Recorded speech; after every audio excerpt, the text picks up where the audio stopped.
Selamat datang kembali di Misteri and Horror Mirror Story.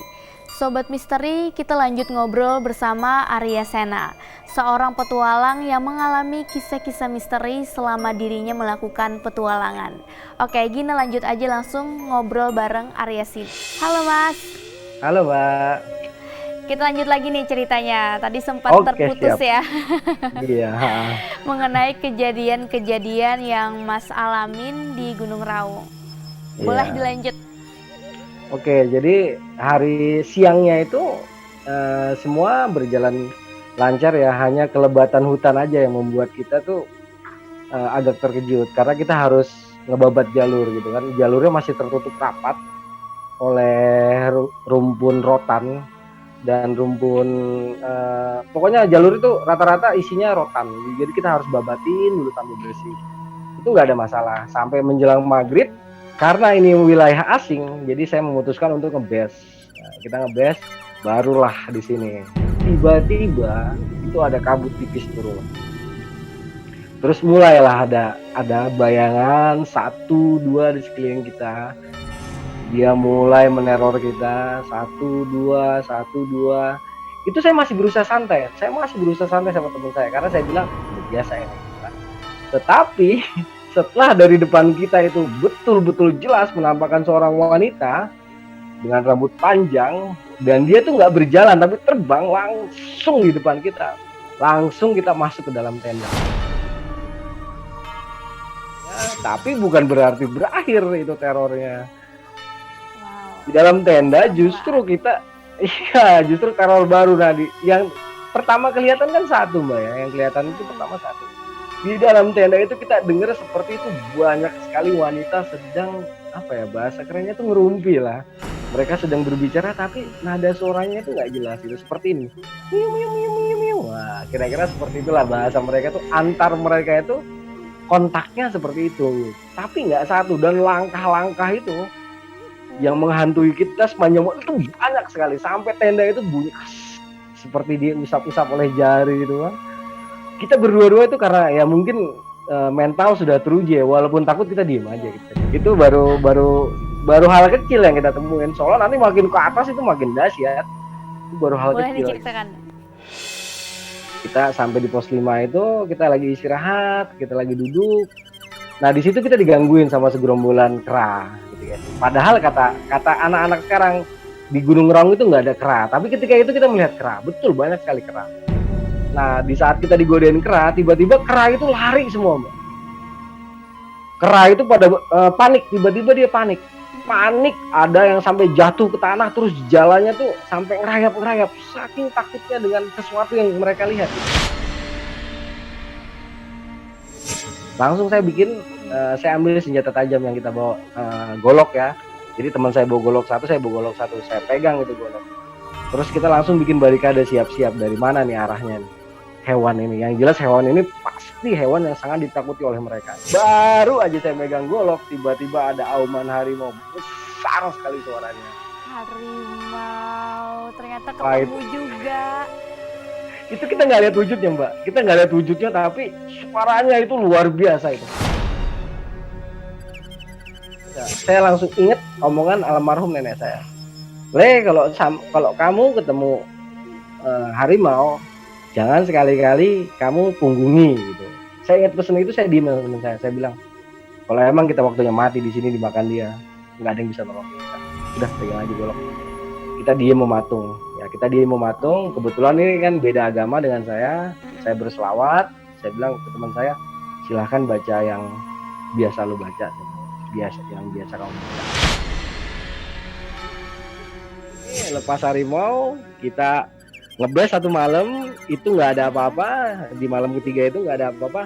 Di malam keempatnya, menjelang kita sampai pos 10, di sini mulai lagi. Jadi singkat aja ya, langsung ke posisinya gitu ya. Sekitar pos 9 itu, maghrib itu saya ngebes di sana karena memang sudah menjelang maghrib gitu ya. Kita ngebes, kita buka tenda, kita duduk santai, kita masak. Nah kita ngelihat pohon bagus gitu, ada pohon dia bagus miring gitu kan, cakep. Saya bilang sama teman saya, ntar habis makan kita ngopi-ngopi di situ. Baru aja kecap begitu, tiba-tiba ada suara bel, Mbak. Ada suara kring kring kring. Terus apa yang terjadi? Kita diam dulu. Saya sama teman saya nanya, masa iya ada bel sepeda di sini gitu? Siapa yang bawa sepeda? Baru selesai ngomong itu ada suara motor. Brung. Nah, suara motor digas itu seperti apa sih kan? Brum brum. Saya bingung lagi. Loh, kok ada gas? Nggak lama suara klakson mobil. Saya bilang sama teman saya, ini gunung. Kita udah 4 hari 4 malam naik ke tengah hutan masih ada suara ini, masa iya gitu. Saya udah mulai curiga gitu. Begitu saya bilang sama teman saya, ini nggak beres nih. Begitu baru selesai ngecap gitu, tiba-tiba kan kalau kuntilanak biasanya cuma hihihi gitu Mbak ya. Kalau ini nggak begitu. Apa nih? Dia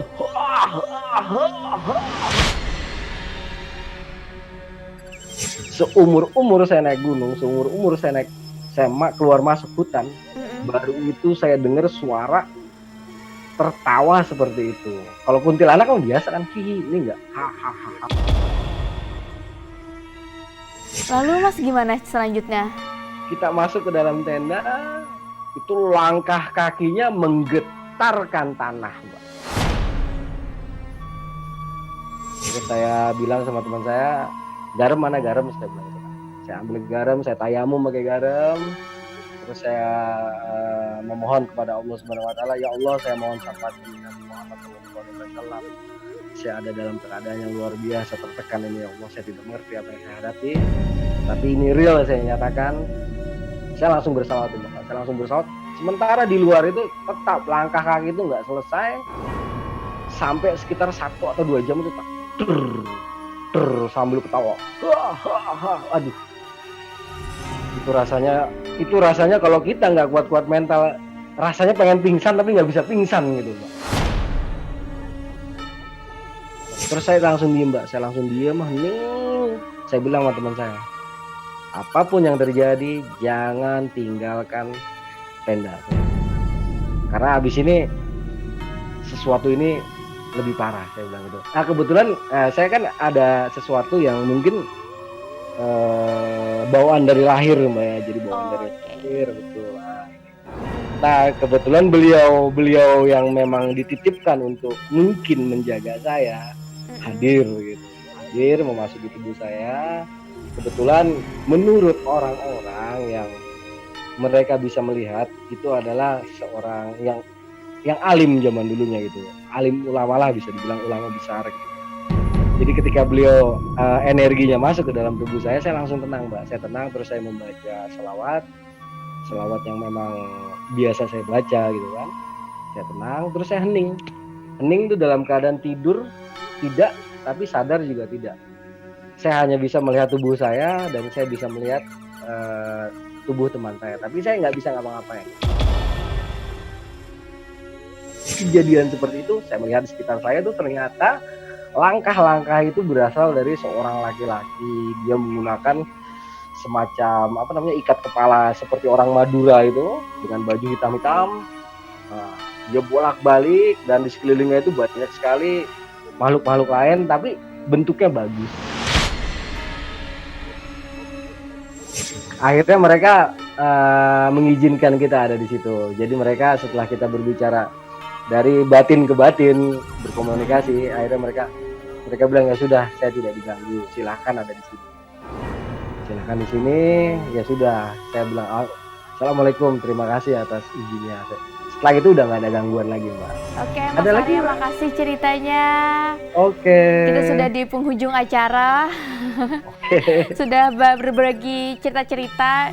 Mungkin yang sekarang orang-orang nggak tahu ya kalau Gunung Raung dulunya menyeramkan itu gitu loh. Terima kasih Mas Arya ceritanya.